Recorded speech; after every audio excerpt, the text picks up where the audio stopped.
Job today is to wish you good afternoon, and welcome everyone to today's presentation. This is the first in a series of six and the first of its kind here at NCAP. My name's Mia Harnos, and I'm the Director of Energy Partnerships here at the National Community Action Partnership. I started here in October of last year, and prior to that, I served as the Chief Operating Officer at Wayne Metro, based out of Detroit, Michigan. So my first experience with weatherization was pretty roller coaster ride adventure. Wayne Metro had been invited to help restart the Detroit weatherization program after about 2 years had passed and funding had piled up because the city was going through the largest municipal bankruptcy in the history of the country. And the first of many, many, many uphill battles was that we were deferring or walking away from 3 out of every 4 homes. 75% of the homes in the city did not meet health and safety standards. And so we had an uphill battle. The second was that we were to prioritize seniors and small children living in homes with hazards such as lead and or asbestos. So we had our work cut out for us, and it was really hard, and we made mistakes, but I also forged many, many friendships along the way. So if you come to Detroit in August for the NCAP conference, I will tell you the rest of that saga story. It was a wonderful journey. Today, together, we're going to embark on a journey to unpack and unravel weatherizing multifamily dwellings. While there's CAAs and non-cap WAP providers that do multifamily, and they do it really well, there are some that haven't, and for good reason. We know that WAP is complicated when managing a single dwelling with a single system. The idea of trying to manage 5, 50, or 150 units seems mind-blowing. And so really taking that first step is like asking for exponentially bigger headaches and complications. But there are really good reasons to take that first step.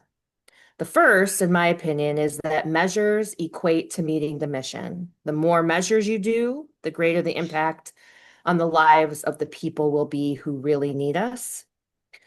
Second on my list is your average cost per unit, which is much less with multifamily projects. The third is economies of scale, meaning you can buy more and negotiate better pricing. And finally, my last is community level impact. So I learned that it is possible to layer WAP into a financing plan for a public housing renovation. A project like this is where there's partnerships between municipal and business leaders, along with residents. It's a collaboration that can build goodwill and generate future growth opportunities for your organization. This type of project puts you right in the middle of the mix on a visible community level project that your local stakeholders will be grateful for, and you can be proud of every time you and your family drives by heading to the store or your favorite local restaurant. I'm sure my colleagues will have a great deal to add to my top 4, but really for me, it was about taking that first step, navigating that first project, and having the right advisors and partners behind me, ensuring that the staff and our contractors felt supported and resourced throughout the project from beginning to end. So with that, I'd like to introduce you to Lance and John from Optimum Solutions. Optimum is a consulting group that we've been leaning on to develop both technical, business, and mission-minded content for all of you. They speak the language used in the field, in the financial conversations. They've run crews, they've built systems and processes that are helping our organizations run leaner and be more effective. They've helped leaders structure teams and increase production, and they've helped build and rebuild lines of communication that had broken down to get the money flowing and the hammers hammering. Lance and John, it's all you. Thank you, Mia. Appreciate that overly gracious introduction. So I want to, first of all, start off by thanking our partners, NCAP in particular, for hosting this event and seeing the need of importance. I'd also like to acknowledge Greenbound and their role in bringing us on to help with this topic, which we understand is an important and interesting topic throughout the country. And we want to thank each and every one of you today for taking the time out of your busy schedules to join us on yet another meeting, right? We have plenty of meetings in the CAP space and in the weatherization space. And hopefully our goal here today is for you all to leave with something worth taking back personally to your organization, if you're a grantee, back to your state to perhaps implement. So I just want to say thank you, and we're very humbled and honored to be here with you all today. We're going to have a presentation today. We ask that any questions or comments that you might have wait till the end of the presentation. There'll be an opportunity for Q&A.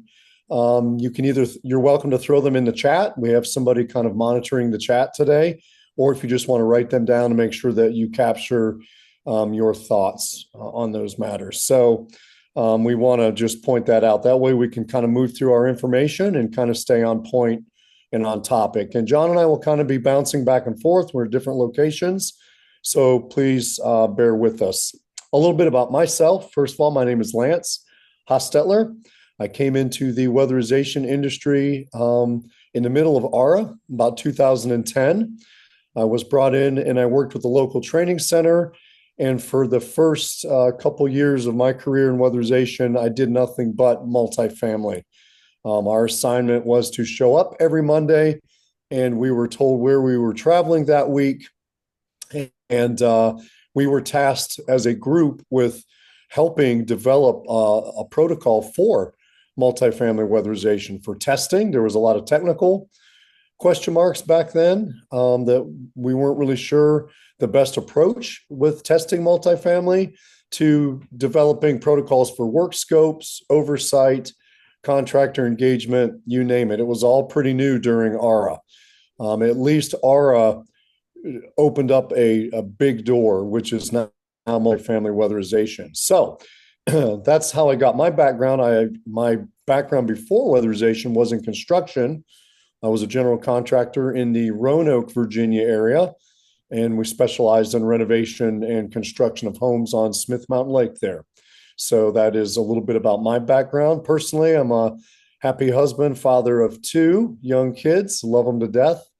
They kind of get me out of bed every morning, literally and figuratively. And I am an aspiring, little known fact about me is I'm an aspiring Ironman triathlete. So hopefully this year that journey will be completed. So that's a little bit about me personally. I'm the CEO of Optimum Performance Solutions, and I will introduce you to our COO and my colleague, John O'Donnell.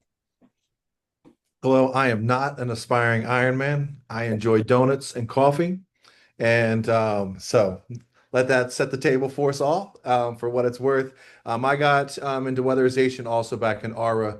And I was operating a small construction business, and the local agency was looking for contractors. And so I started there and then was hired by that agency to help with project management, and then moved over to their energy auditing department, where we worked on single and multifamily energy audits and through the production process. Had the privilege to work for our DHCD here in Virginia, and then moved back to the agency level, working with a nonprofit there in Roanoke as the director of their energy conservation programs.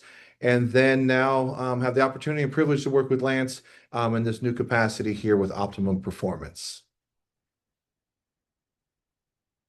Just so you all know, our DHCD here is our grantee in Virginia. So that is our version of a state energy office. All of our federal formula grants run through our Department of Housing and Community Development. So yes, I'm honored also to be working with John. Again, I'd like to thank NCAP and also our colleagues at Greenbound for bringing us in and working together on this project. So with that, we'll start our presentation.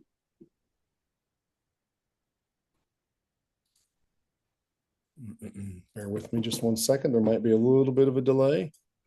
Get my ugly mug off here.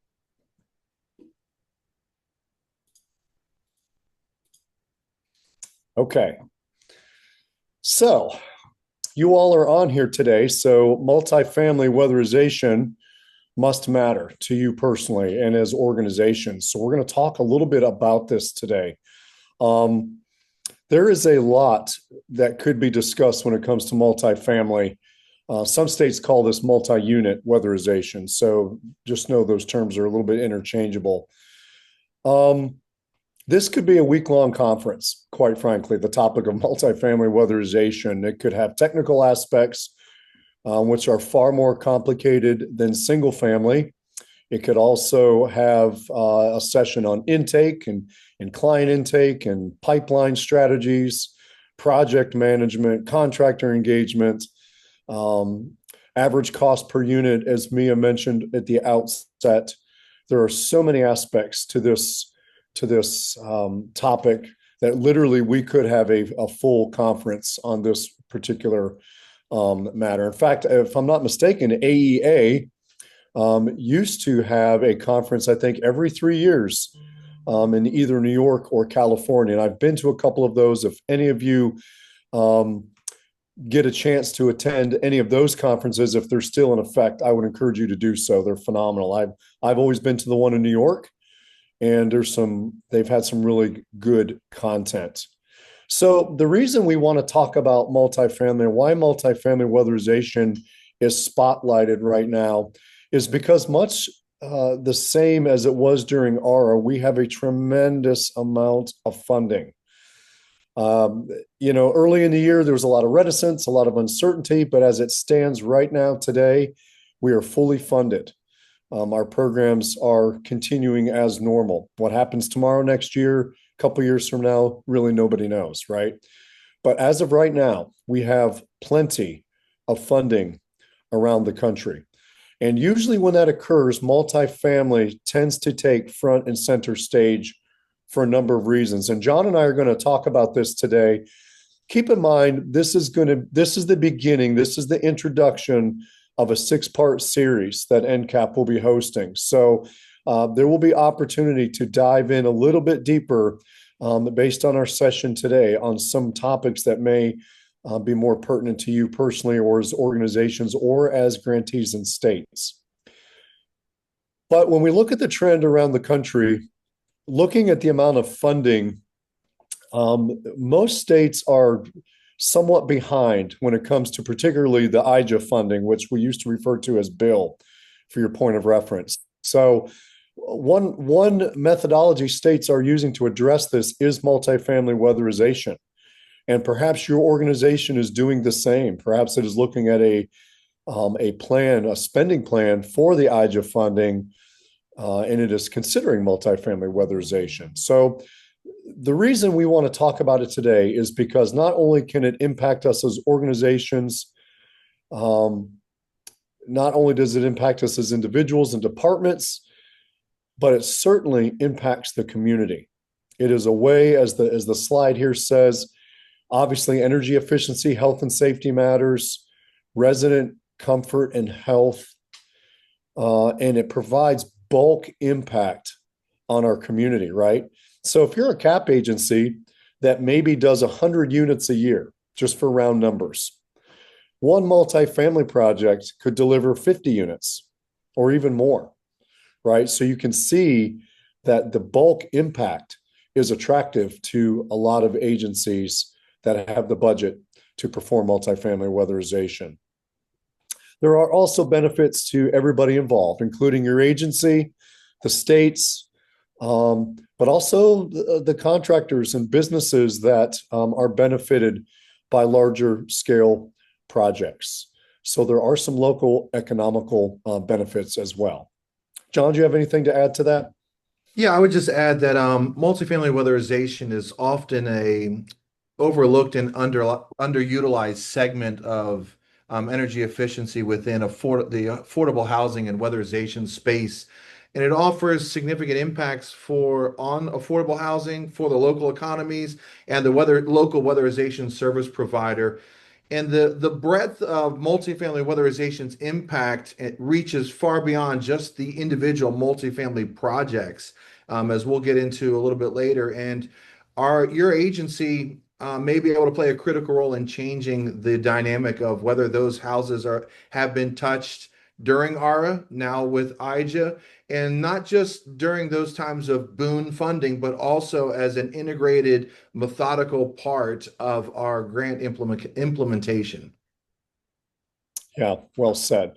Keep in mind, today's presentation is going to cover the breadth of the country, right?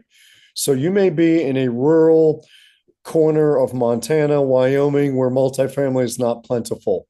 But you may also be in San Diego, California, or New York City, where all of those weatherization providers in the boroughs do nothing but multifamily, right? So today's topic is broad, and hopefully the information that we're going to share, what we like to call a 30,000-foot flyover, will be beneficial to everybody on the session today. So before we get too deep, we do have some questions. We have some Menti questions that we would like to pose to the group. And if we're able to put that link in the chat, have we done so already? Have we put that in the chat?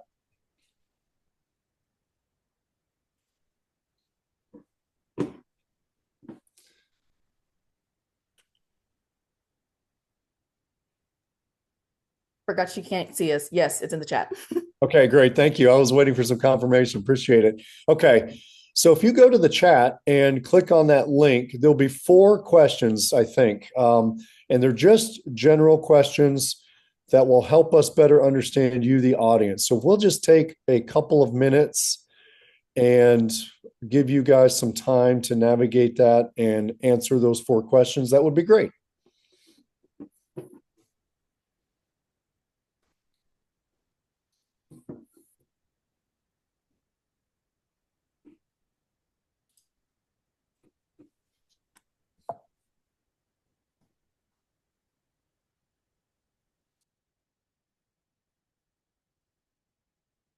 Da, na, na, na, na, na, na, dun, dun, dun, dun, dun, dun, dun, dun.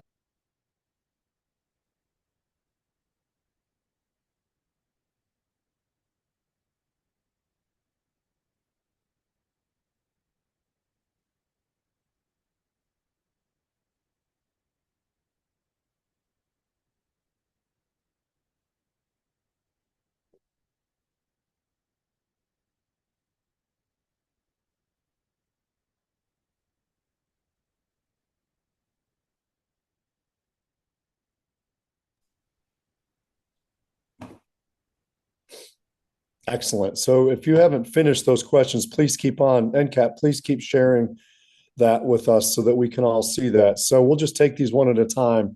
This is helpful.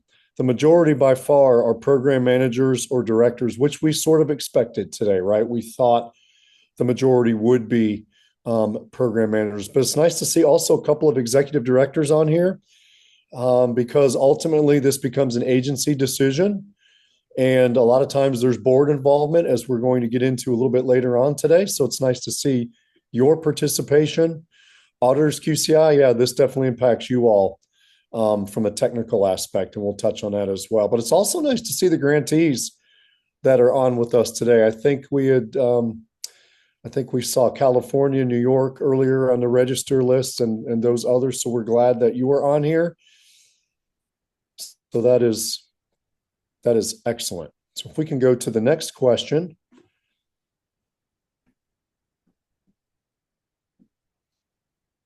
If we can work on answering that one, that would be helpful. What is driving your interest in performing multifamily weatherization?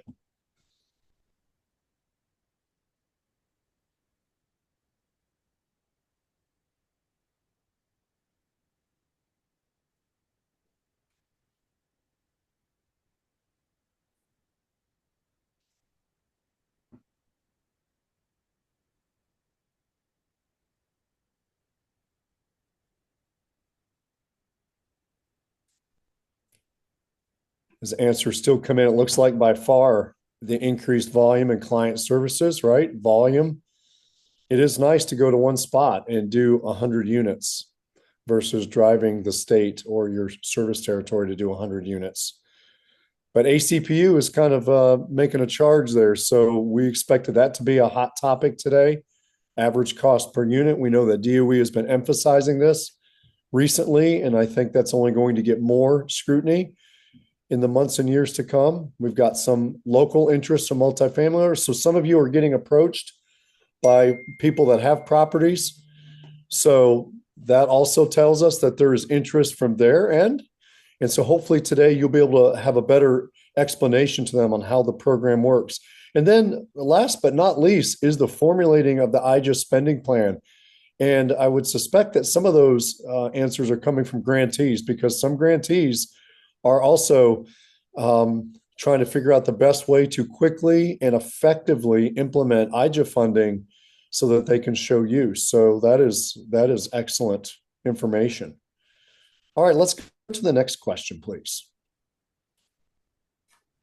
So what best describes your knowledge? And you can be honest, we can't see the answers, so please be honest, no cheating.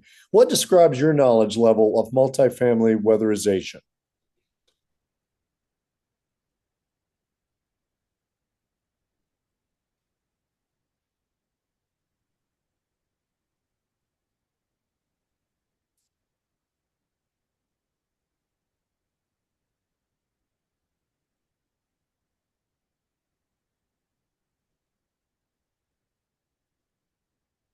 Good. So the majority have answered. And so well, not by far, but the largest answer is some experience and knowledge. So we've got some experience. Perhaps you've participated in or you've assisted in multifamily weatherization. Maybe you've been to enough sessions at NASCASP or some other NCAP sessions where multifamily was discussed and entertained. But we see a novice group, right? So really, we're looking at a group of individuals or organizations that may not have a lot of multifamily experience, and that's okay. That's what we're here for. That's what NCAP is here for. That's what this series is here for, is to help you develop a better working knowledge of weatherization and the DOE program. And then we've got a few that are experienced. We have zero that's all they do. So obviously nobody from New York City is here today. But nobody does multifamily weatherization exclusively today. So we've got a broad range of experience. So that helps us with our discussion. Okay, let's look at the final question. So what obstacles do you see? And this might be difficult for you if you are a novice, but think about the challenges for you. What obstacles do you see as preventing you from participating in multifamily weatherization?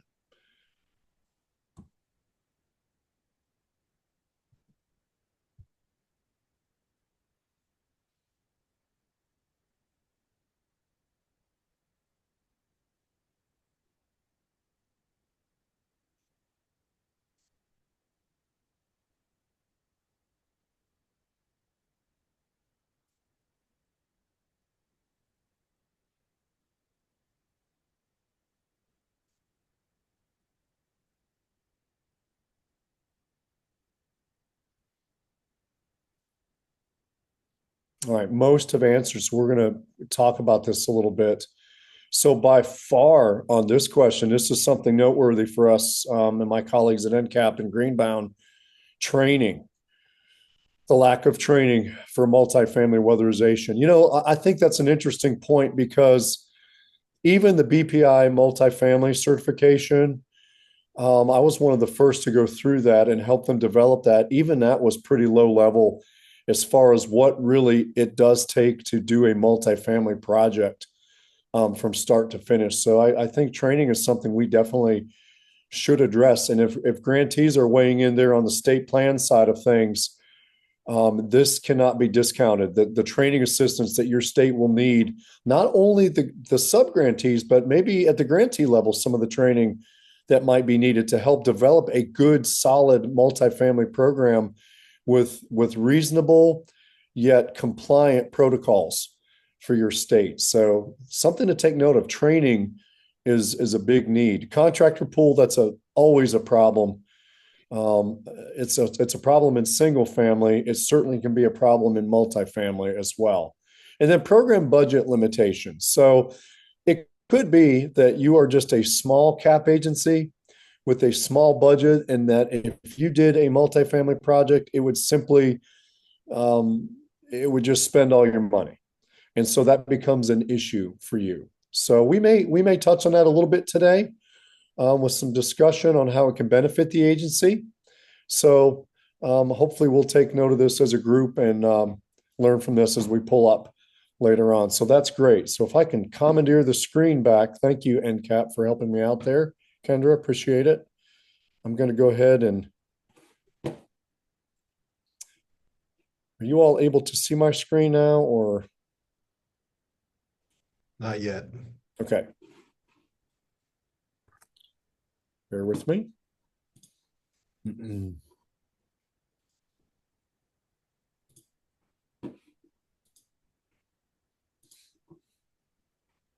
let's see here.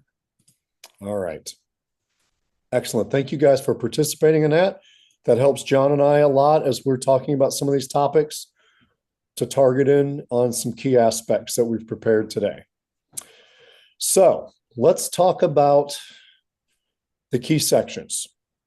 So we're going to talk about the benefits of multifamily weatherization, and those benefits are going to encompass everybody here today, but they're especially going to benefit our communities and our clients. And that's really always our focal point. As Mia mentioned, our mission is to help people that need help, right? Doesn't that really sum up what we all do? So we're going to talk about the benefits. We're going to talk about the challenges. What are the challenges? For you grantees, what are the challenges in launching a multifamily program for your state? I'm assuming that some of you have encountered some of those challenges already, right? There are challenges with launching a multifamily program, but they're not insurmountable hurdles. So I want to make sure that we separate those two terms. They're not, it's not to steer us away from doing multifamily. They're just things that need to be recognized and addressed. For sub-grantees, there's challenges that go from the board approval process to staff limitations and training, again, to contractor pools, different aspects. And then individually, there's some challenges too. Again, going back mostly to technical knowledge, working knowledge of how to do intake, how to close them out fiscally. And John will talk a lot more about that aspect today. So there are some challenges with that. And then the third part, which is not to be overlooked, is how do we scale? How do we scale as states? How do we scale as sub-grantees and as individuals when we talk about multifamily weatherization? John? No, I'm good. I don't have it. Yeah, we'll move on to the next slides there. So all right. So let's start with the benefits. Let's start with benefits. We're going to start right out of the gate with the burning topic of ACPU. So we're going to talk a little bit about this today. Average cost per unit. I'd be interested if I could see a show of hands. This is where I like live sessions, right? Where I could say, hey, let me see a show of hands of how many grantees have said, hey, we got to get our ACPU under control. I'm sure a lot of hands would go up today. So how does multifamily help us manage average cost per unit? Well, generally speaking, it's a volume game, right? So the answer is simply it's a volume game. So you have X amount of units that you normally complete a year.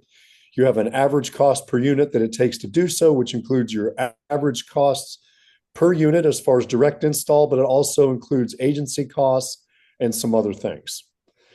So the more that you do, simply, and we're going to get into this a little deeper, but the simple answer is the more that you can do, the more that you can spread that cost out, and the lower or the more manageable you can keep that ACPU. And just to be clear, ACPU does stand for average cost per unit. And that is a term that you should be pretty familiar with by now if you're in weatherization. And if you're not, if you're newer, I would learn to memorize that acronym. And John, I'm going to come back to you on this one in just a second. Economies of scale. So that means now you can buy in bulk.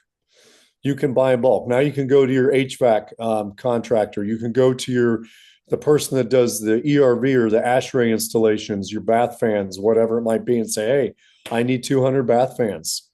I need 100 ERVs. Now you start to talk about bulk pricing. And so that also helps with the first issue, right? With ACPU management, because now material costs come down. So there is that aspect.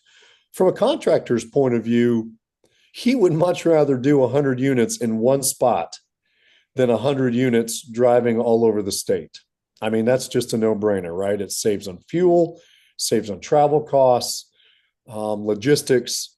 So you can see why just even the direct install aspect would be less expensive, less difficult than it would be on single family. And so the multifamily unit cost, it can offset the single family unit costs. I'm going to give a really low level example of this using extremely round numbers. And my colleague will jump into this with his knowledge. And I'm just going to warn you, he's gone mad with knowledge. So we'll do our best to explain this clearly. What if you do 100 units and your average cost per unit for those 100 single family homes is $10,000? But then you take on a multifamily project that has 100 units, and the average cost for that project for those 100 units is $6,000. Now your average cost per unit is $8,000. Even though you've got 100 that are at 10, now you have 100 that are at 6. And now your average cost will settle right in there where DOE wants us to be, around 8,000. So realistically, it really is just a numbers game. And John, I'm going to hand the floor over to you to do your thing on this one. Okay. Yeah. So, and we're gonna kind of I'm going to move back through the same ones. I like to start with this one, the idea of intentional influx of lower cost units.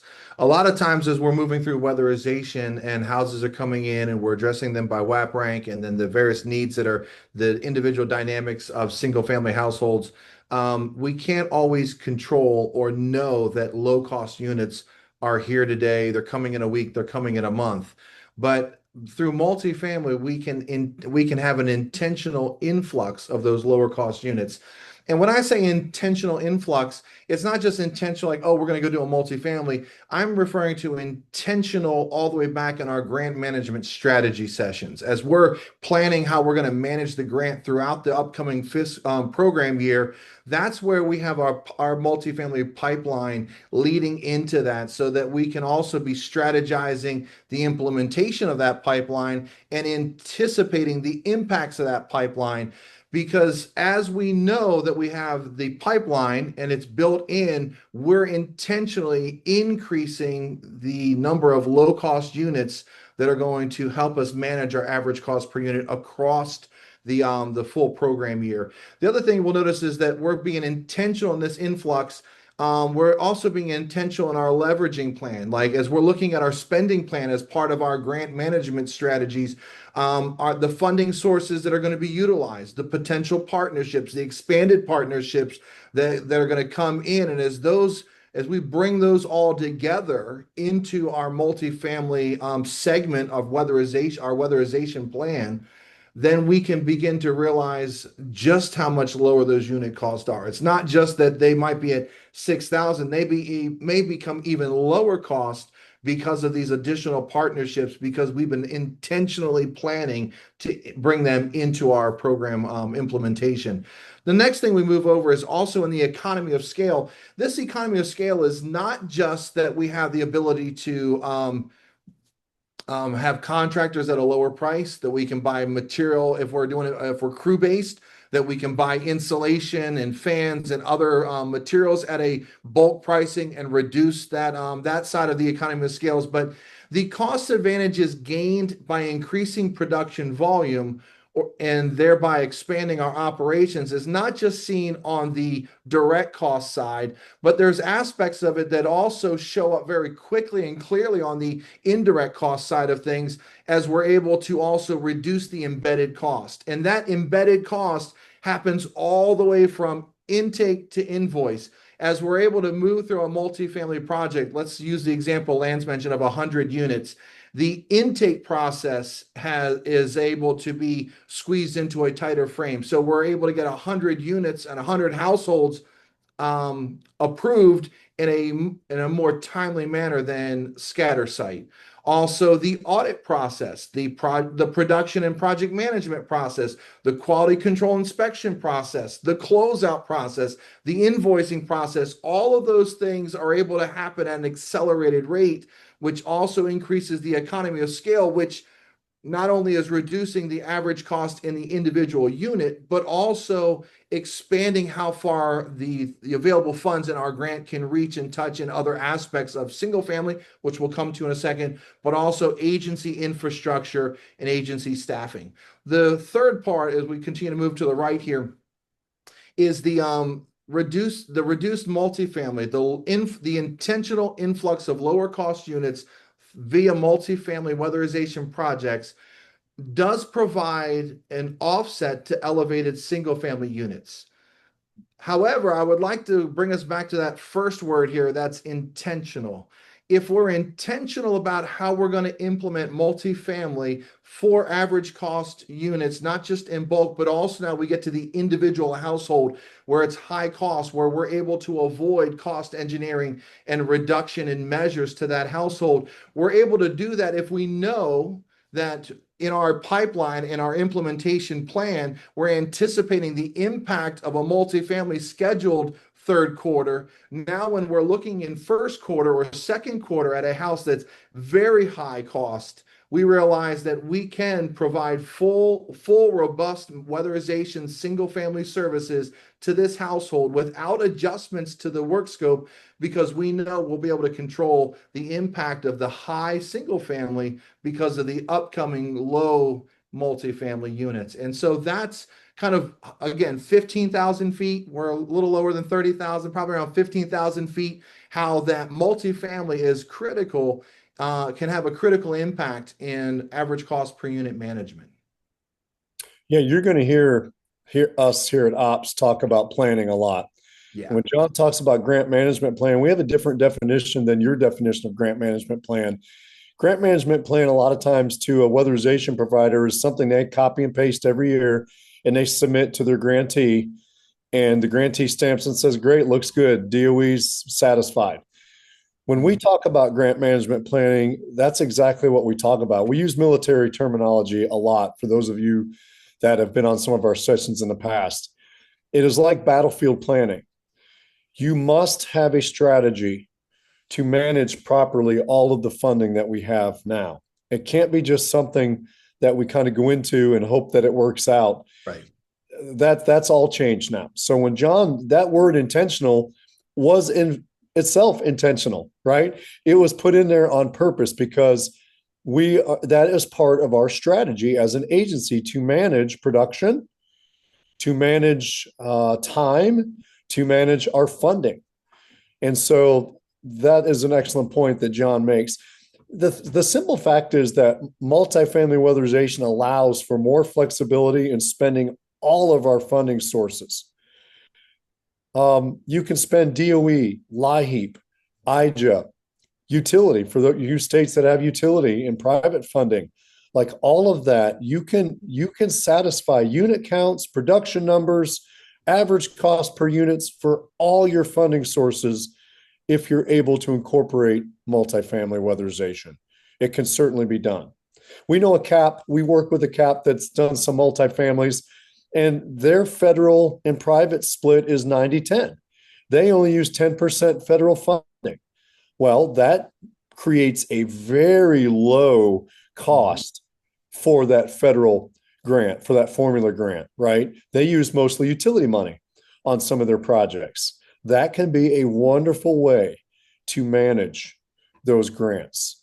And then to John's point too, never losing sight of the fact that once we start cost engineering, as DOE allows us to do, and if you don't know what that term is, we can discuss that at the end today. That eliminates what could be some key measures for clients.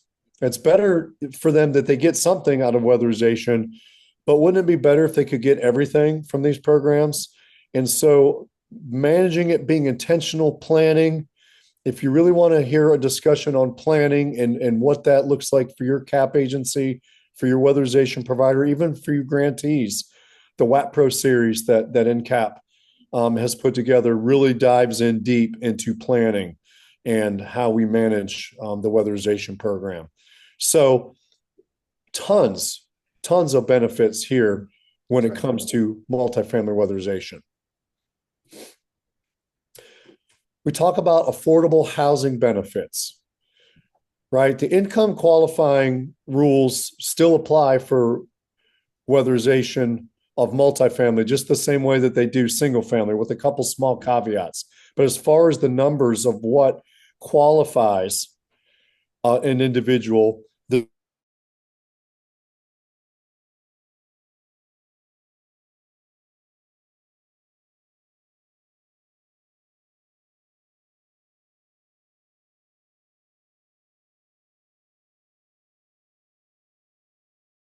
assist with that.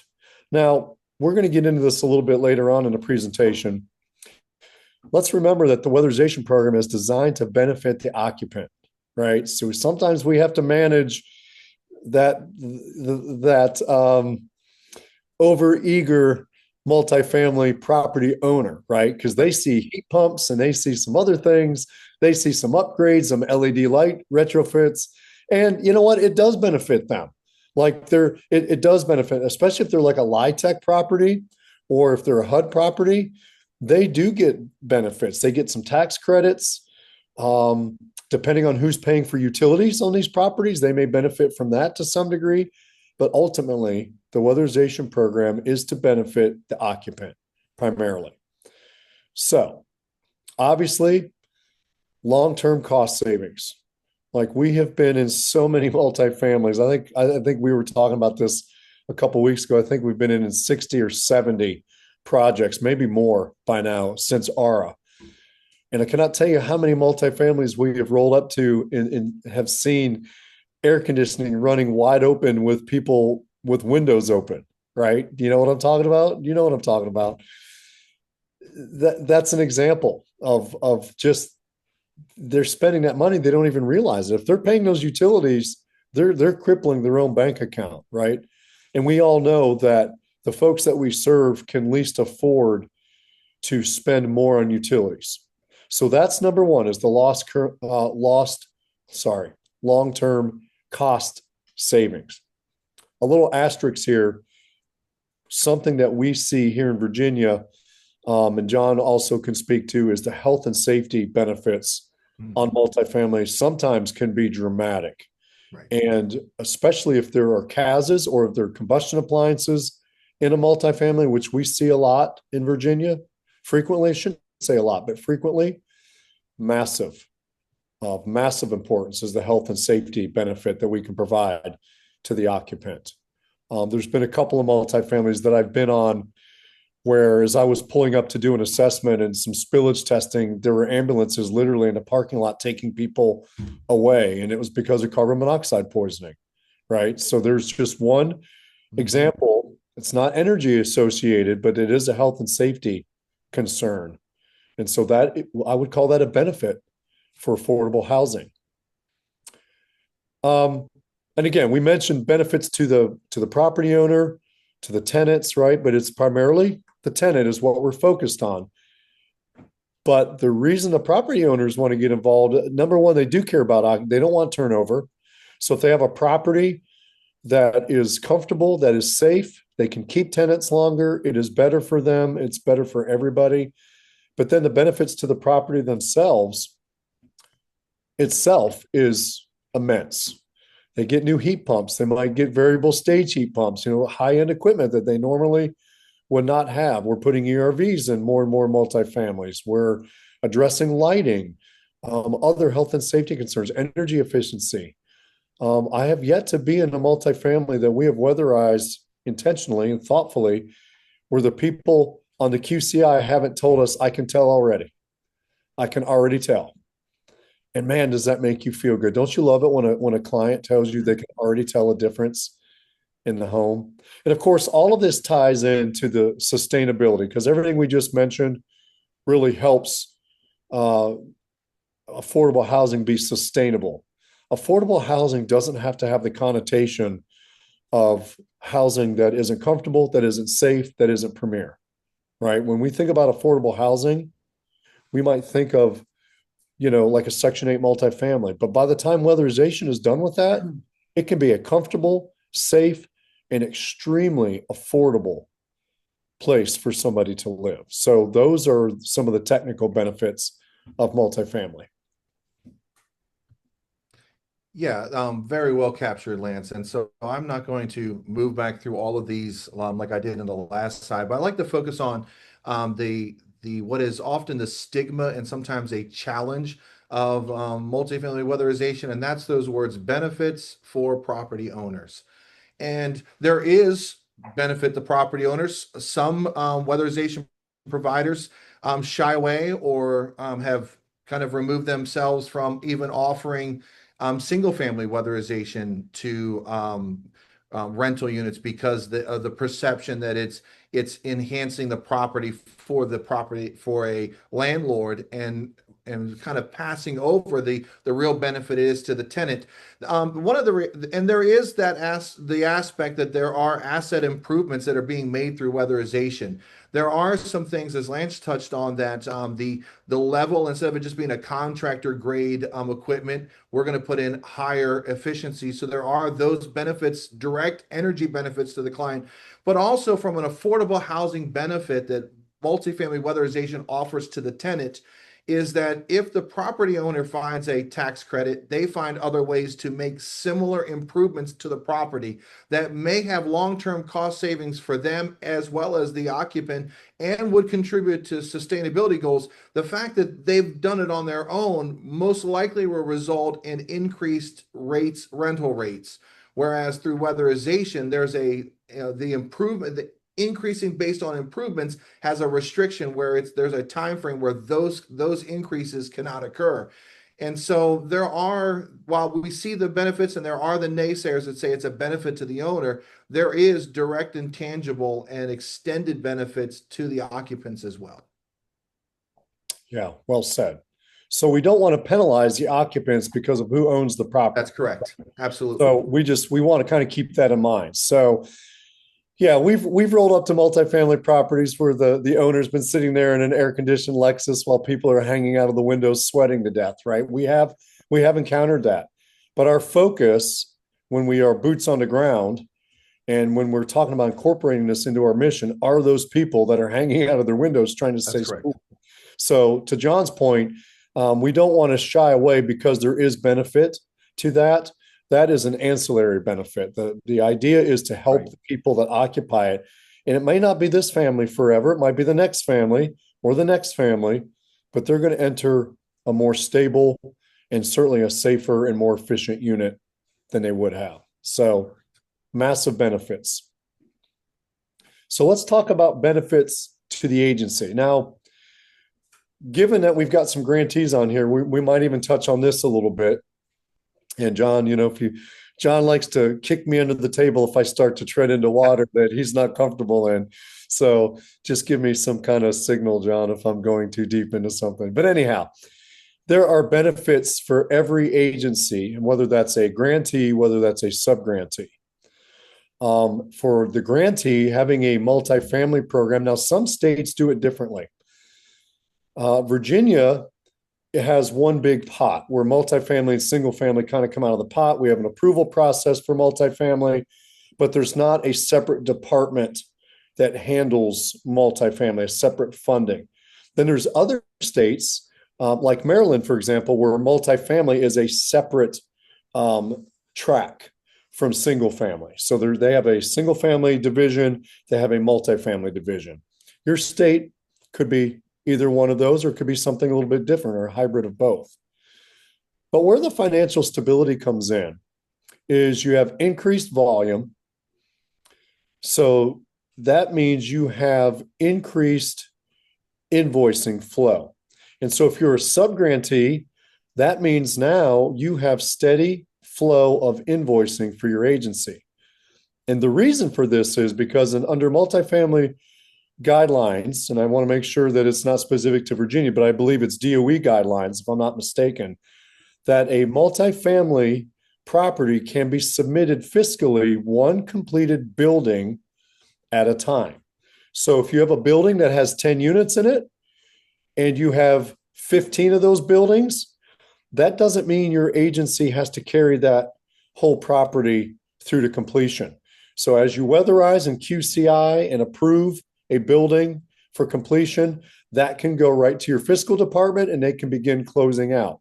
And you have 10 units all of a sudden in conjunction with your single family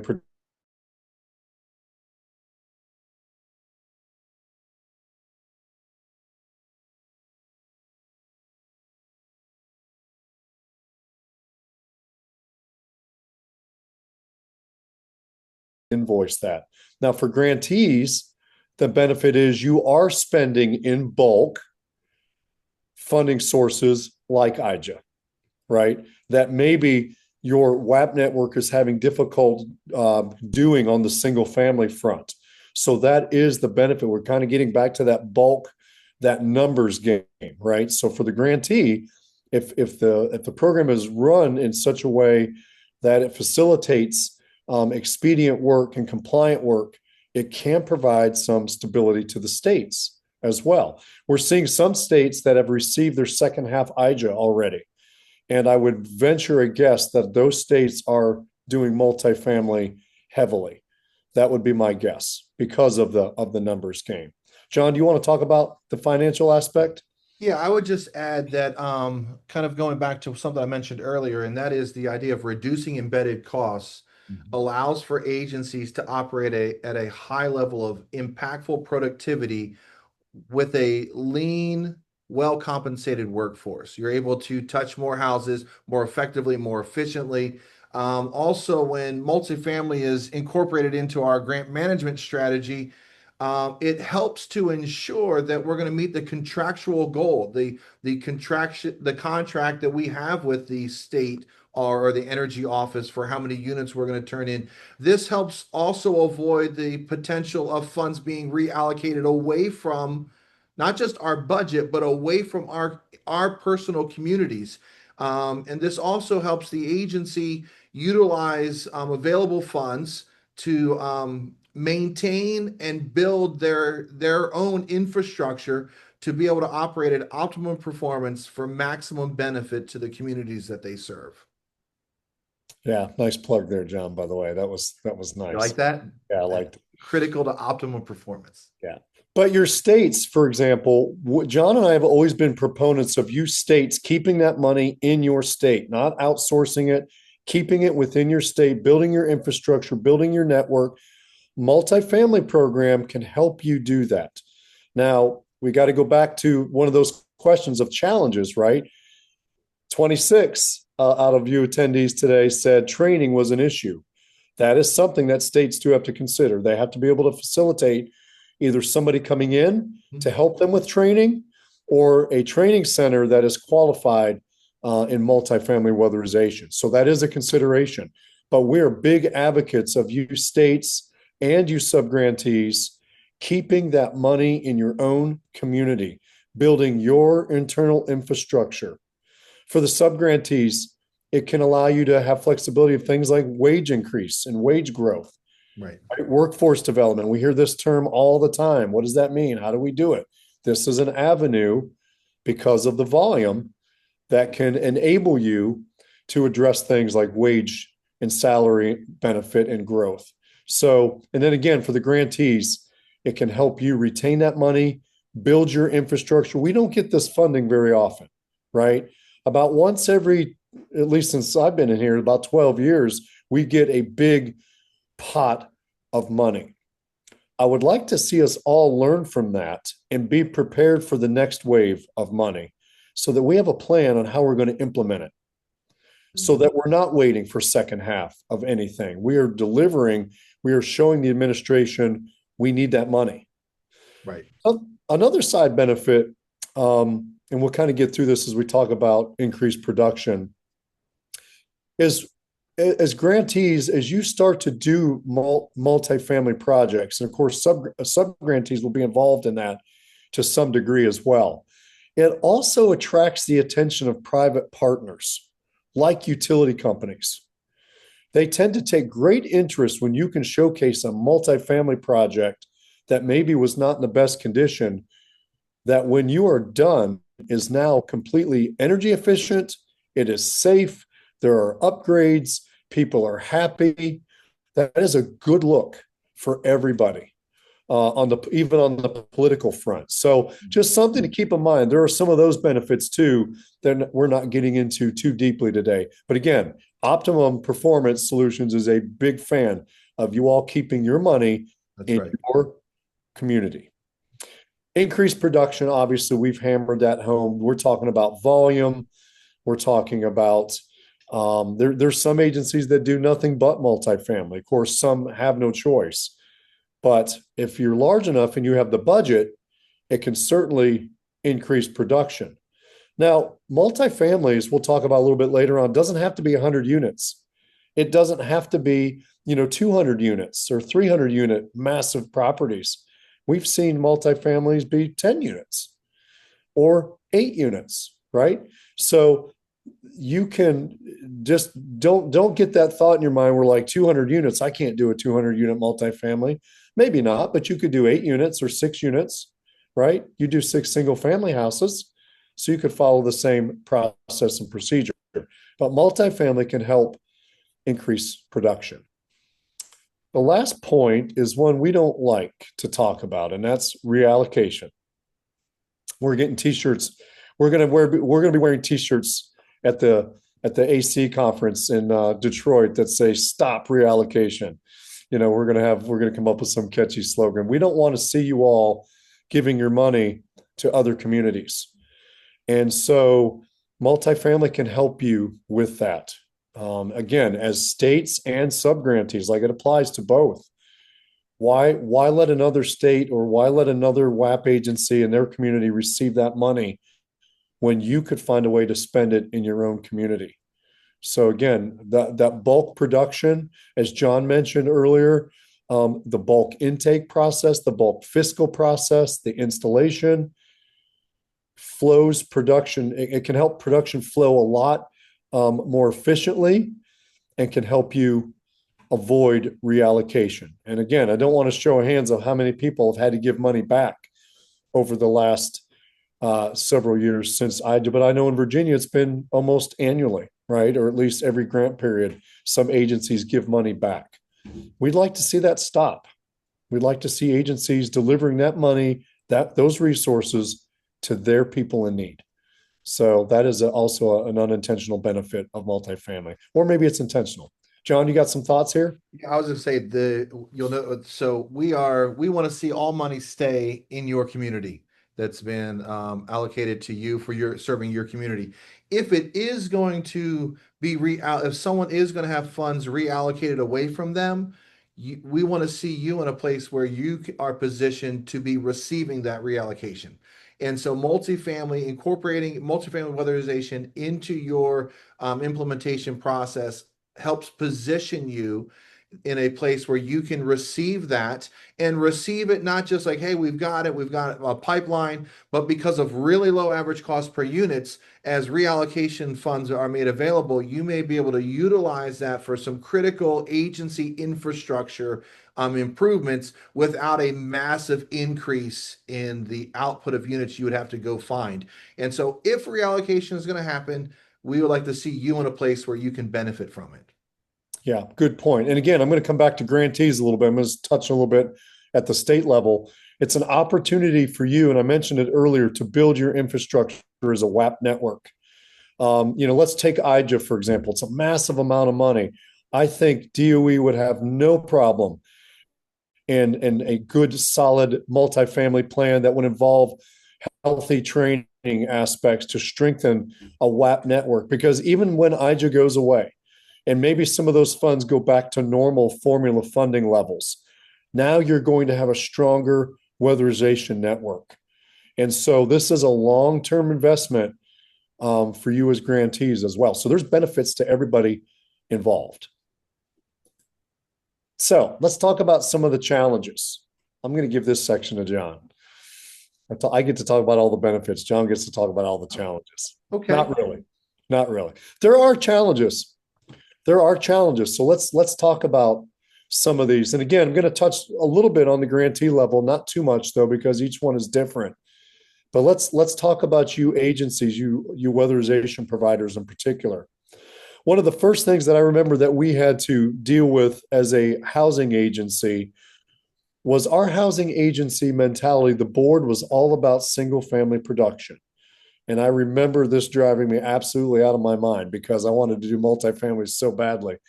And my director kept saying, the board is all about single family. The board is all about single family. So one challenge that you may face as a weatherization provider is getting the board and other stakeholders to buy in on doing multifamily. And this can be accomplished in a couple of ways. First of all, you want to have good data. You want to have good data that shows the benefit to your local community if you can incorporate multifamily. If you have a board that is reluctant to engage in multifamily weatherization, make it a small percentage. Start with a small percentage. Say, you know what? 85% of our production will still be single family with 15% being multifamily. And that's exactly what we did. Once the board saw the benefit to our agency, to our community, to our staff in doing multifamily, within a year or two, they said at your discretion. Because the reality is affordable housing, whether it's single family or multifamily. The mission remains very much the same. So that is one challenge that you may encounter. But again, these are not hurdles that are going to knock you over. These are hurdles that you need to clear. So the second one is a little bit more technical in nature. It can be difficult to maintain property pipelines. This is especially true in rural communities. And again, you're going to have to follow, and this ties into that third point, you're going to have to follow your state plan requirements too on what is allowable in your state for multifamily. But if you're in a very, very rural community, you might not have a lot of opportunity to participate in multifamily. Usually what we see in those cases are like a grouping of quadruplexes or like assisted living facilities that can be grouped. Sometimes they're duplexes and they can go single family or multifamily, depending on really whichever is more beneficial to the client. So you might have limited property pipelines.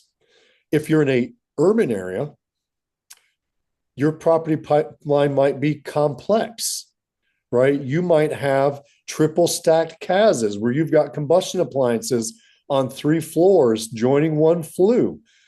That is a very complicated technical scenario for your staff to undertake. And even for grantees that, they need to understand how to monitor a property like that from a technical aspect. So there can be complexities with those pipelines.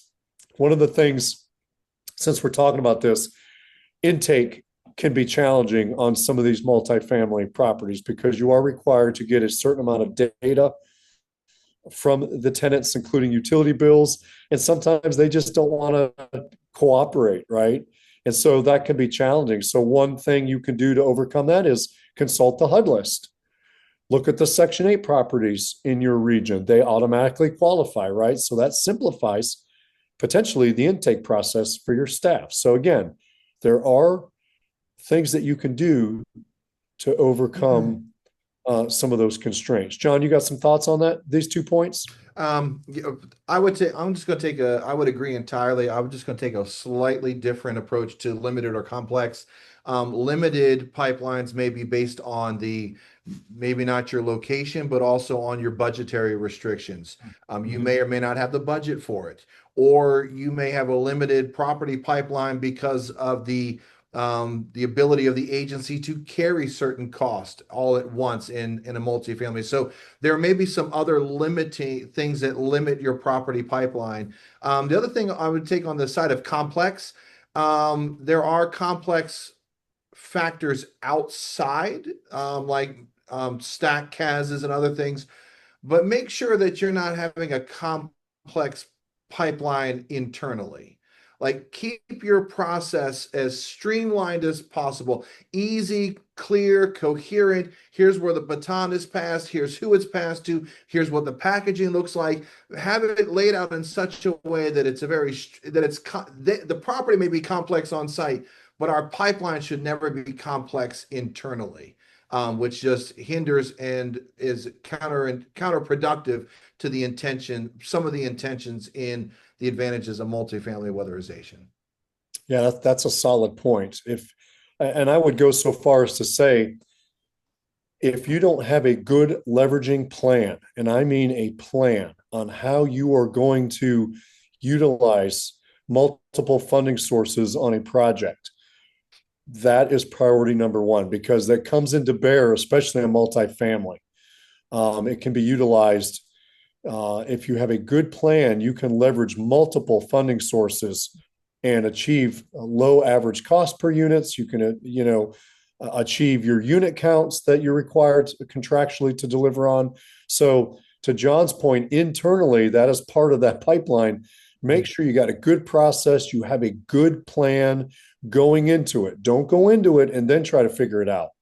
And this comes back to the grantee too a little bit. I would recommend to grantees, hey, there's nothing wrong with saying on the review process, hey, give us a brief, simple overview. You've got the money. How do you intend to use it?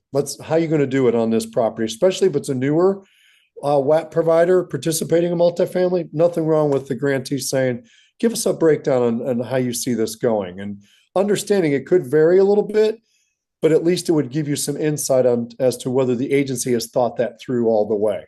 So great point on the internal pipeline. And of course, your state plan is going to dictate everything. There's modeling requirements. Now, the priority list that DOE has authorized has simplified the multifamily process tremendously, right? Depending on your state. So that is something to keep in mind. It has taken modeling completely out of the equation, which has been helpful and more attractive to contractors as well, because we're not governed necessarily by SIR. So, and maybe that's something that can be discussed in later sessions. And then you have to think about this fourth point too. Do you have the staff that understands multifamily, that understands the complexities of it, that has the ability to project manage, to coordinate, to oversee? And then do you have the contractors that can do bulk installations without it taking 6 months, right? Nothing will upset a property more than a 6-week project taking 6 months. And we know that contractors can be famous for that. So make sure you have some very candid meetings up front as you embark on this multifamily journey. And again, it goes back to training. Make sure your state has a plan, and states make sure you have a plan in place to train people so that they can become experts in this. Now, networking together is helpful. Like, once you get a strong agency in multifamily, sometimes that agency can help onboard other agencies to support their local communities. So once you get going, hopefully it will snowball. John, you got any other thoughts on some of these challenges, or does that sum it up? No, I believe that sums it up. All right, let's take I think we're due for a brief break. So we're going to give you guys a 5-minute break.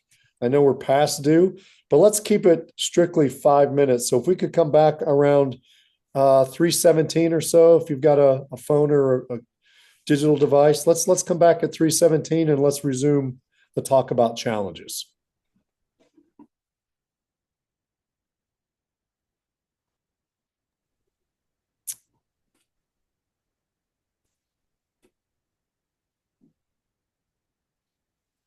Okay, I'm going to assume everybody's still with us. So we want to make sure that we leave a few minutes for Q&A at the end of this. So we'll try to make sure we're efficient with our time here on the remaining slides. So picking up on some of the challenges that we talked about, again, I don't want to focus on the challenges to the point where they scare a qualified agency or a grantee from getting into the multifamily weatherization game. From the subgrantee's perspective, there are some operational challenges to be aware of. First of all, you really need large project experience, project management experience. A multifamily project even if it's, 10, 15, 20 units, is still very different than single family. You might have 3 or 4 client complaints in bulk versus the one client that you're dealing with, right?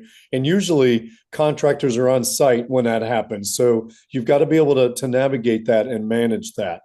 There's access issues, right? That's always one of the things we find in multifamily is gaining proper access to units to complete a project. So just make sure that you've got some large project management experience on your staff, or that you have access to somebody that can help you with that. Staffing limitations. This can come into play on any number of levels for the subgrantee. If you have a brand new intake person, maybe multifamily, you don't want to throw that person right into multifamily intake, right? Because there are some nuances that are involved with that. If you have a new auditor, making sure they have their feet under them well before they get into multifamily. Single family has its own challenges, but multifamily is a little bit of a different animal when it comes to auditing. It really is about coordination, data collection, data storage. Are we digital? Are we using some technology? Are we, there's so many factors here. What are your staff's limitations? And look at that honestly. And again, don't steer away from multifamily. Address those limitations. That's really what we have to do. Get the proper training, ask for assistance, whatever it takes. Equipment issues. Right now, HVAC is being talked about all across the country with the new refrigerant, right? That has slowed down. It is harder and harder to get 20, 30 pieces of HVAC equipment in. There can be delays with ERVs. There can be delays with the Panasonic Whisper Green ASHRAE fan and components. Not to throw anything political in here, but if the tariffs actually do go live, especially against China, we're going to see a huge impact on HVAC equipment. You're going to see a huge impact on ERV and Panasonic equipment potentially. So just keep those things in mind. Again, don't steer clear of multifamily. Operate with knowledge, right? Go into it with that working knowledge. John, do you have anything you want to add on those first 3 points? Yeah, just that the first one on the large project management experience, seek out assistance. If you don't, it's not the best place for on-the-job training. An on-the-job training approach could put you in a tight spot, which if you get in that tight spot can begin to spiral on you. And so having someone whether you're looking to onboard somebody or finding that mentoring to come alongside and help with that training and that upskilling rather of your staff. The other thing with staff limitations, to take on multifamily based on funding and workload, you may not need to have a whole separate department. So understanding the size of staff relative in ratio to what workload we're actually looking at increasing, you may not need a whole nother department to handle multifamily. It might just be a matter of cross-training and upskilling the existing staff and finding then what additional components need to be added. The other thing with the equipment that came to my mind as we were preparing for this was when there was all the insulation factory fires, and it felt like there was a conspiracy against them, almost like there was some factory arson that was out there. But it seemed like they had a fire, and then they had a fire, and those things can be a major setback, not just for single family, but particularly multifamily projects. Yeah, good point. Yeah, and staff limitations, I would also extend that to your contractor pool, because really they're an extension of your staff on the direct install side, right? So if you've got a 2-man HVAC company, it's not reasonable to put a timeline on him to do 100 units, right? So you've got to think about some of those limitations. And again, don't shy away, just address it, ramp up. It's a good opportunity to network. A lot of contractors prefer multifamily. A lot of the contractors that you couldn't engage in single family weatherization, you'll be able to engage in multifamily weatherization. So just some other thoughts to consider. The intake process can be somewhat complicated, can be a little bit time consuming.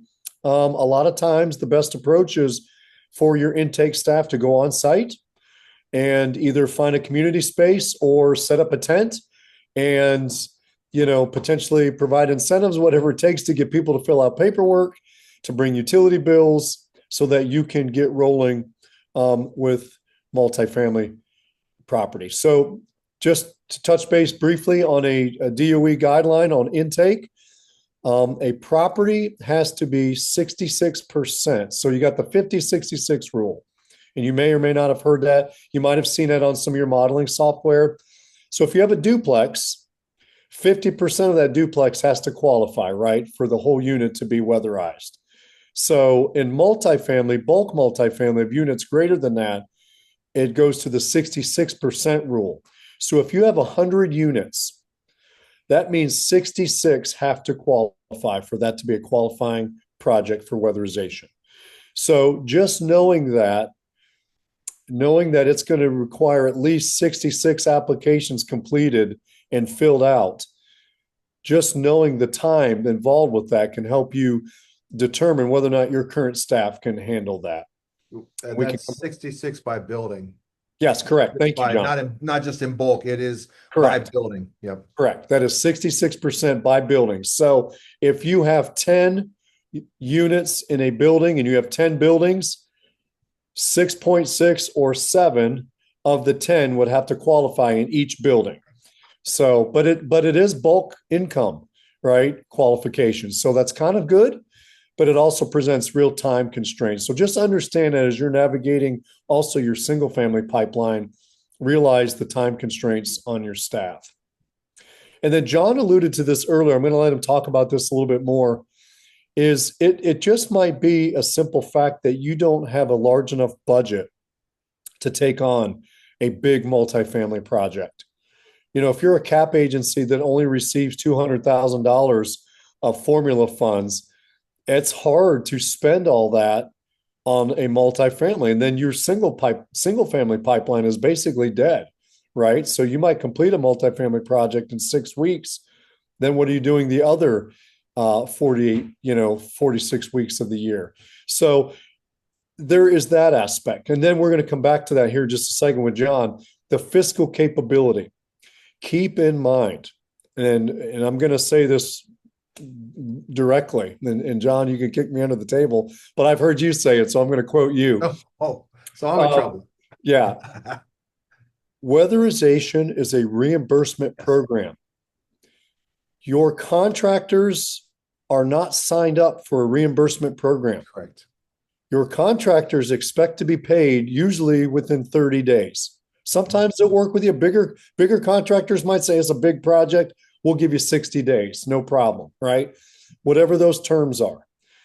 But your agency needs to really have the fiscal capability of carrying a project.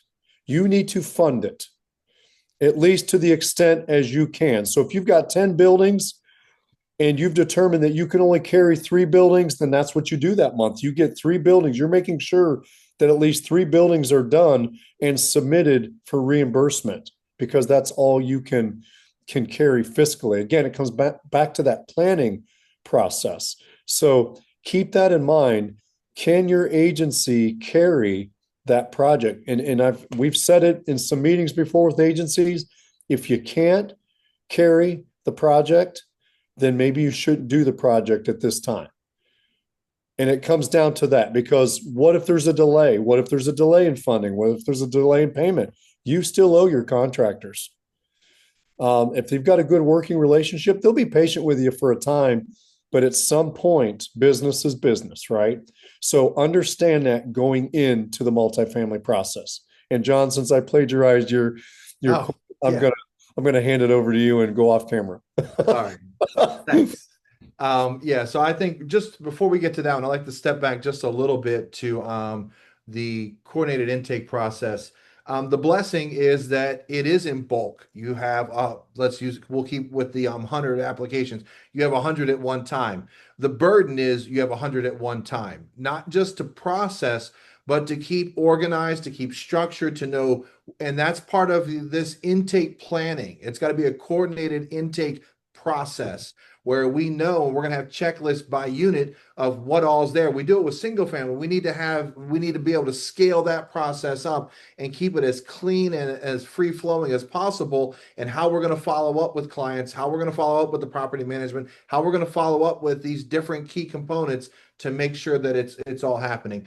Moving to the budget limitation, as Lance already said, and that is a quote from me. The agency is operating at a reimbursement platform. Contractors operate on a invoice platform. They got the work done, they expect payment. 30 days is pretty typical, but we need to be ready to carry the project. And we may need to break that project up based on what our fiscal carrying capacity is. And those details need to be articulated to not just the contractor, coordinated with property management, but also we need to be having those conversations with the grantee office so they understand how our plan is to fund this, and how that's going to work out in our production pathway, also the regular invoicing pathway. That way, everybody from top to bottom understands what the full onset of this is. One of the things you may also find, and it's going to be more on the grantee sub-grantee conversation of things, and you and and the contractor may or may not even be aware of it, and it's really not going to may have little to no impact at all at contractor or property management level or property owner level. And that is, you made time. Again, we talked about the intentional influx of low cost units, and it may be because of certain budgetary limitations. You may strategically line up the production of the property so that it falls across 2 program years. And so while you may not be able to do 10 buildings all in 1 year, you say, it works to do 5. Well, you may intentionally have a start date and a completion date that's working around those 2 program years. We're going to close out one, we're going to open up the next one with these 5 buildings, these next 5 buildings. And so those become conversations that require intentional planning from the onset of our program year, not just when we decide we want to take on a multifamily. It's a much higher, broader view that we need to pull up and take as we're intentional about our multifamily weatherization process. Yeah, I encourage that in single family weatherization processes as well, but this is germane to our multifamily conversation. Yeah, there's that word again, intentional. Again, Yes. that you're going to hear us talk about having a plan, and being intentional a lot throughout our career and our time together at any conferences and sessions like this.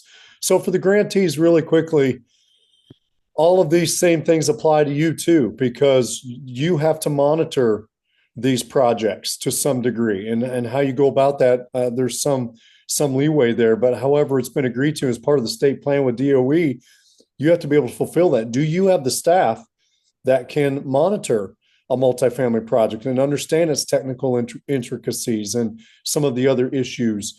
Do you have the ability to assess an agency's ability to approve a multifamily process for them? So there's a lot of those things as well. And then, of course, for you grantees, you know what your budgets are. Maybe you have a lot of money right now because of IJA and trying to get through first half and into second half. We don't know for sure that second half isn't still on the table for all of us, right? We need to operate as though it is, though. Correct. And so that means we need to get after the first half, and we're kind of running out of time for some of that. So this is a great way to figure out how to ramp up, how to staff up, how to get the training, the expertise you need so that you as a grantee can manage a really solid multifamily WAP network. So again, it has applications for all parties involved. So let's talk briefly. Let's use the last 15 minutes or so to talk about scaling in multifamily. So how do we do it? So, okay, you know what? I've heard everything they've said. We have the budget. We're a little behind production. Maybe you're a grantee. We got to figure out what to do with this IJA money. How do we do this? How do we implement this? Number one is training. We saw it on our mentee question today, right? Mhm. Training. We need training at all levels. You need to bring in people that are multifamily experts to help provide this training and guidance. And again, each state is going to be different. So it's not going to be a rigid, necessarily, for you grantees, it's not going to be a rigid training because you may have a very specific multifamily track in mind that works for your state, but a broad training on how we're going to accomplish this, how we're going to allocate budgets, how we're going to reimburse, how we're going to pay, what agencies are strong enough to take on this responsibility. For you subgrantees, obviously your staff, your ED. John and I are big on the executive director involvement in the weatherization program. We see far too many macro managing executive directors that hope to God the housing director or the program manager get it right because they're just counting on that funding source. So it's great to see you EDs on here today. And we would encourage you to get some level of understanding of how this can impact your agency and the risks involved too. So train your staff. How do we do intake? How do we do bulk intake? What does that look like? What are the requirements? How do you auditors perform a multifamily priority audit? What are the requirements from DOE? What are the requirements from your state? How do we do quality control inspections? Do we have to do 100% of units? What does CAS testing look like for that? How do we do client information and client response forms? Little things like that are very different on a multifamily landscape than they are the single family. So just understanding those nuances. And then, of course, your contractors. Making sure your contractors, you might ask them to put an ERV in a multifamily. They don't even know what an ERV is, right? So things like that, make sure everybody involved knows their P's and Q's. They know their stuff. Make sure that everybody involved knows their stuff. And if you need training and support, whether you're a grantee or whether you are a sub-grantee or an individual, please reach out to NCAP. Their information is at the end of this presentation. John and I will put our information here. Please reach out for help. We're happy to provide support on any multifamily initiative you all might have. The technical skills, we're not going to get into the technical aspect today too much. Again, that could be a full day session on multifamily, but there are a lot of nuances with multifamily, especially, and don't get me started, but especially when it comes to ASHRAE and when it comes to combustion appliance testing and some of the things that, air sealing. We want a very intentional strategic approach to this. One thing we don't want to do on the technical side is not really understand the proper process for doing multifamily and then burden the client by putting in a dehumidifier because we don't understand how to properly ventilate or when to not air seal so much. It makes no sense to make the client's bill go up because we don't understand the science of multifamily weatherization. So those are some of the technical aspects to consider. And your client region is very different. For example, I would suspect that Colorado, Montana is very different than here in Virginia, the ocean front and that region where it's 100% humid at 100 degrees for 6 months of the year. So that is a very different technical look, right? So understanding your region and how that impacts multifamily weatherization. We never want to leave a property in worse shape than we found it, whether it's energy burden or from a health and safety aspect. And then the last piece, very briefly, recruiting, retaining a capable workforce. Workforce development is a very coined slogan right now. What does that mean? That means that you can build around a multifamily platform. If you have the funding, you can build around that to some degree. You can employ a solid workforce, a highly trained, a highly skilled workforce that can provide support. Again, those contractors, sometimes you can set the hook on multifamily, and then they'll continue to work with you on single family after that's over with. So that should provide some benefit to your agency. John, feel free to add. Yeah, I know we're short on time, so I'm going to throw some comments in on the last one there, the recruiting and retaining capable workforce. Part of retaining is I think you need to look as you're scaling your operations that you are looking at it from a business mindset of we are looking to scale our operations. And in scaling that, what are the private public partnerships? What are the other possible grants or other leveraging sources we can to continue to have this as an ongoing portion, a segment of our business portfolio when it comes to weatherization work.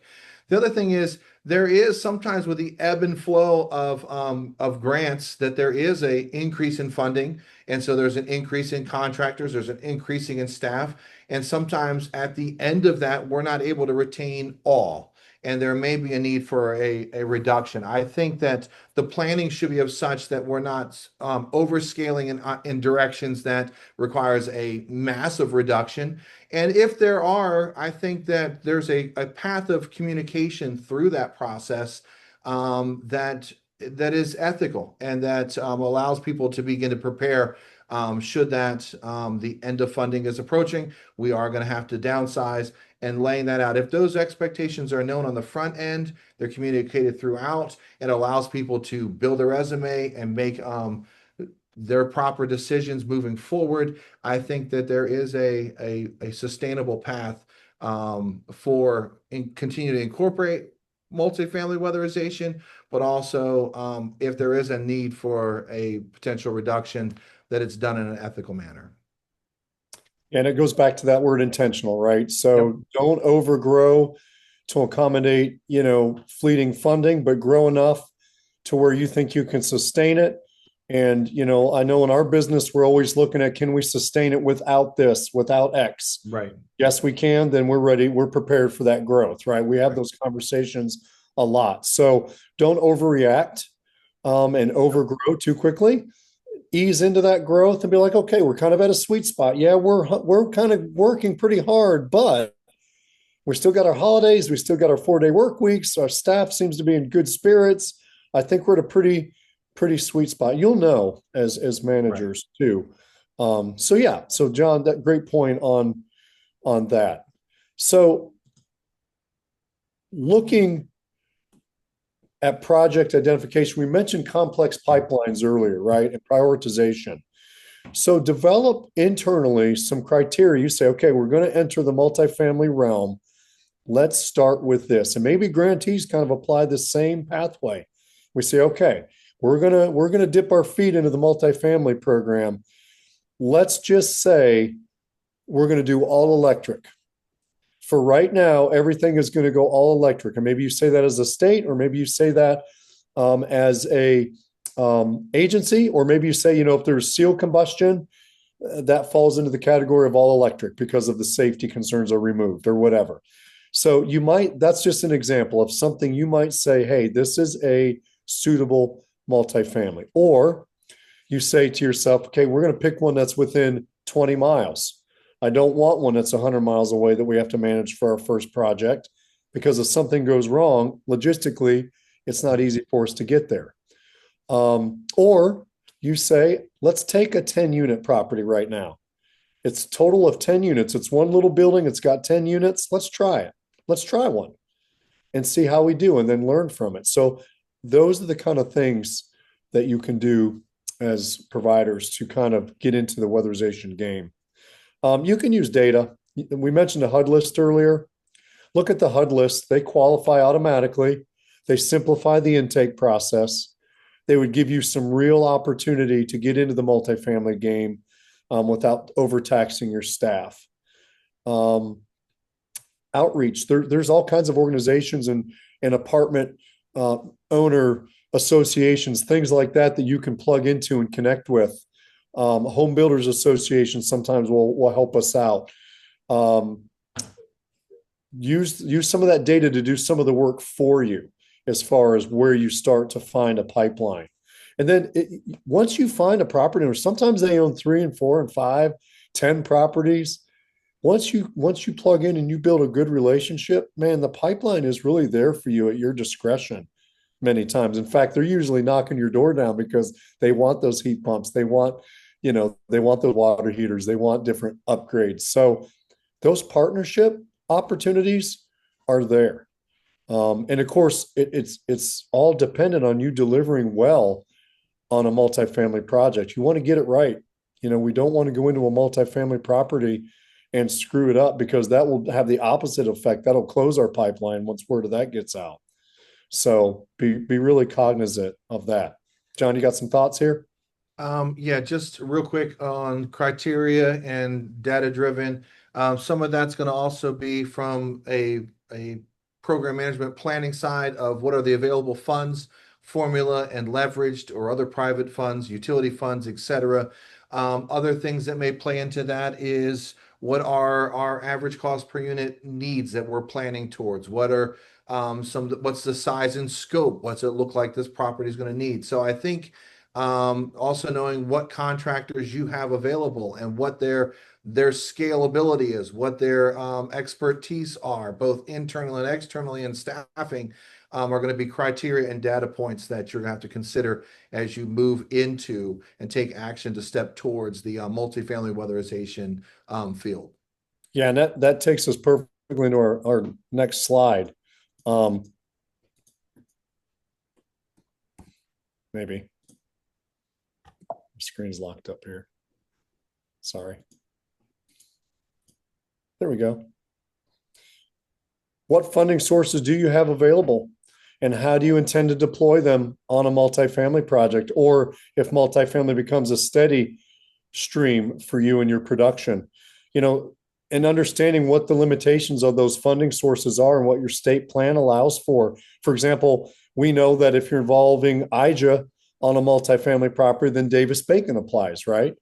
Again, not an insurmountable obstacle, but something you need to be aware of as an agency. There is that factor, that component that DOE said, hey, IJA is perfectly allowable on multifamily. We just want to see it run through Davis-Bacon process. So just understanding that. You have LIHEAP, you have DOE, WRF can be used on depending on your state plan on multifamilies. We've seen WRF be applied unit by unit to do a roof on a building that needed a roof. So that's a way that you could spend a funding source, again, depending on your state plan and what they allow. Utility dollars. Do you have utility dollars or private funding? All of that can come into play when it comes to these multifamily. Then once you start to apply multiple funding sources to a project, to a unit, and if you're really good to each measure, if you really wanted to, then you are really working toward lowering and managing and not just praying that your ACPU stays where it needs to stay. So now you are, like John said, very intentionally managing that. So definitely something to consider, to John's point earlier. This comes into that internal budgeting and agency planning. We touched on this earlier. Remember, you need to be prepared to carry and to pay invoices as they are due. Okay, so keep that in mind. Remember, we're in a reimbursement program. Contractors and private market folks are not. So make sure that we are contractor friendly. One of the big complaints we hear at all the conferences we go to, all of the sessions we're in, is we can't find contractors. Well, this is an opportunity for us to make sure that we're contractor friendly and that we keep those relationships ongoing. And then multifamily weatherization can be a sustainable model for long-term investment. To John's point, it can be investment in workforce, it can be investment in equipment, it can be an investment in your agency, in your community, in your growth.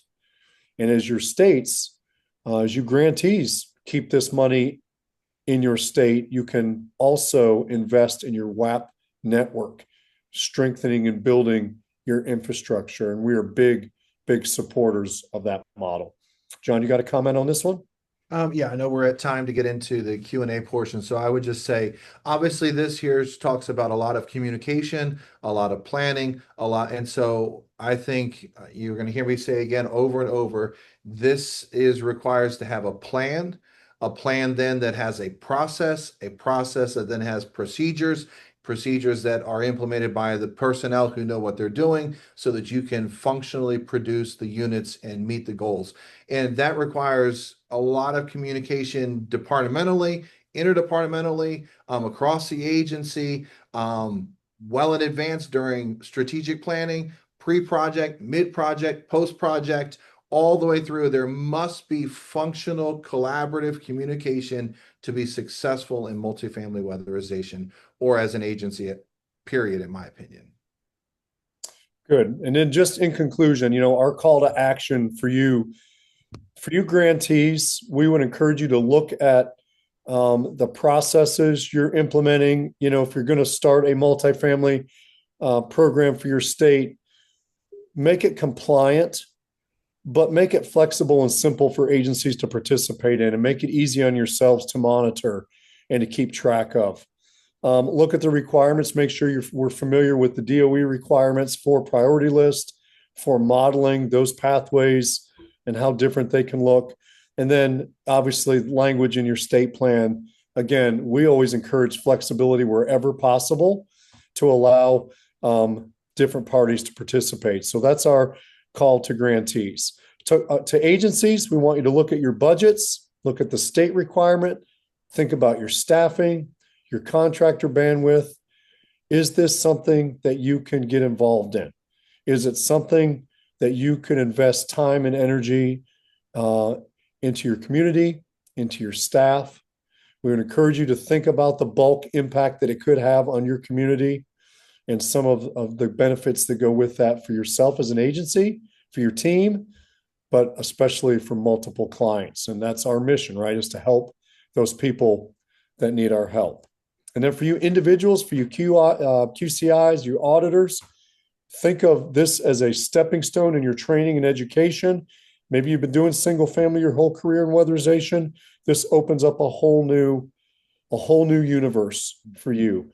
And somebody that's done it most of their weatherization career, multifamily, is interesting, to say the least. You're going to come away with a lot of stories from doing multifamilies together, and it's good. And a lot of the colleagues that we have, a lot of us on here today, connected through multifamily weatherization.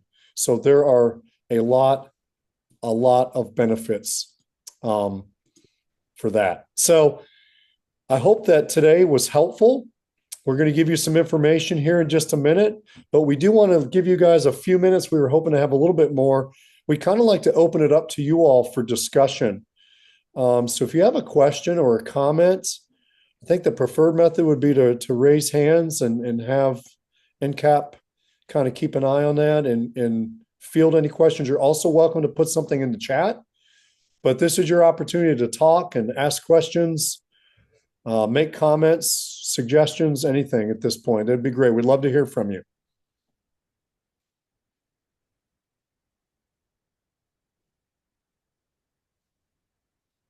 I can't see anything, so. There's no questions as of now, Okay. as of the moment.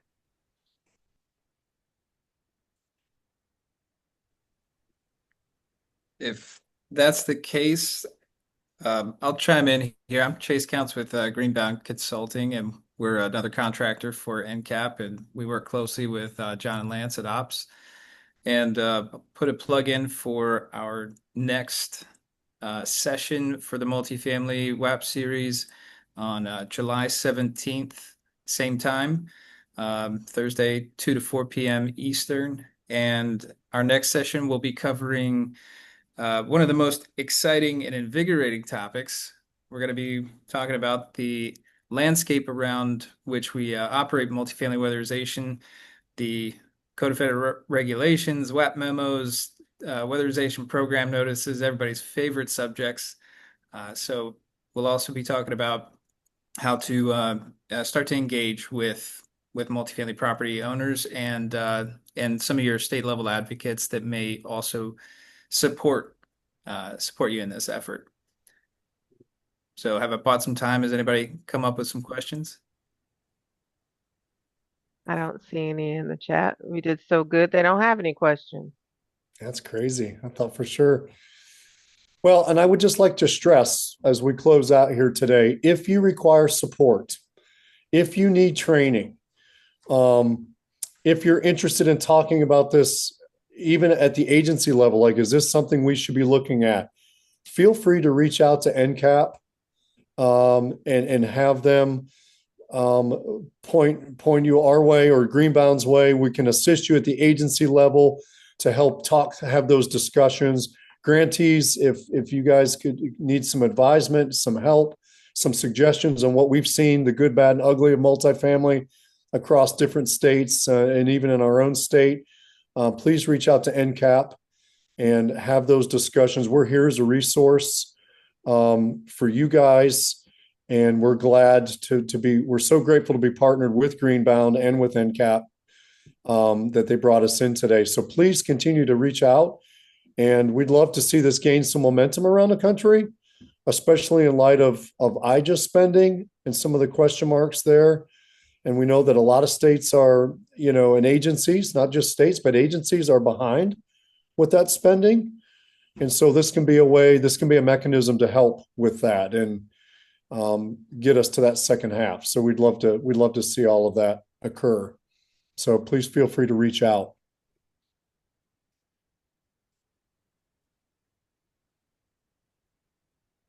I just wanted to thank everybody again for taking their time out to join us today, and to just reiterate that if you have any TNTA needs, please reach out to me at NCAP.